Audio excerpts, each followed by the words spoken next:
It was just another morning by the Sea of Galilee, a familiar sight for the local fishermen. Fishermen were pulling in their nets after a long, disappointing night. Empty nets, tired faces, and a growing sense of defeat. Among them was Simon, a fisherman, who we'd one day know as Peter. Rough hands, strong voice, but that morning, all he had was frustration. And that's when Jesus showed up. Jesus asked Simon, "Can I use your boat?" Simon, confused, said, "Sure." Jesus stepped in, sat down, and began teaching the crowd from the boat.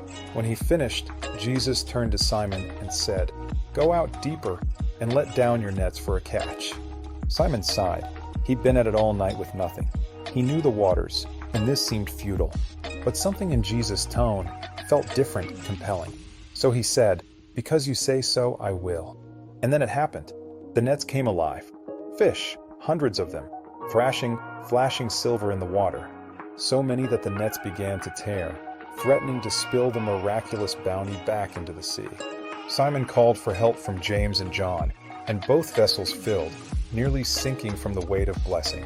In that moment, Peter wasn't excited. He was overwhelmed by the sheer power displayed before him. He fell to his knees and said, "Lord, leave me. I'm a sinful man," recognizing Jesus' divine power. But Jesus looked at him and said, "Don't be afraid. From now on, you will fish for people." And just like that, Simon dropped his nets. He left everything behind to follow Jesus. The same hands that once pulled fish from the sea were now called to pull hearts toward heaven, a new purpose. From failure to faith, from fisherman to follower. This was the transformation of Simon into Peter, the rock. That's how Jesus met Peter and turned an ordinary man into a cornerstone of the church. If you want to see more stories like this told with heart and clarity, make sure to subscribe to the channel. Join us as we bring the Bible to life, one powerful story at a time, exploring its timeless wisdom.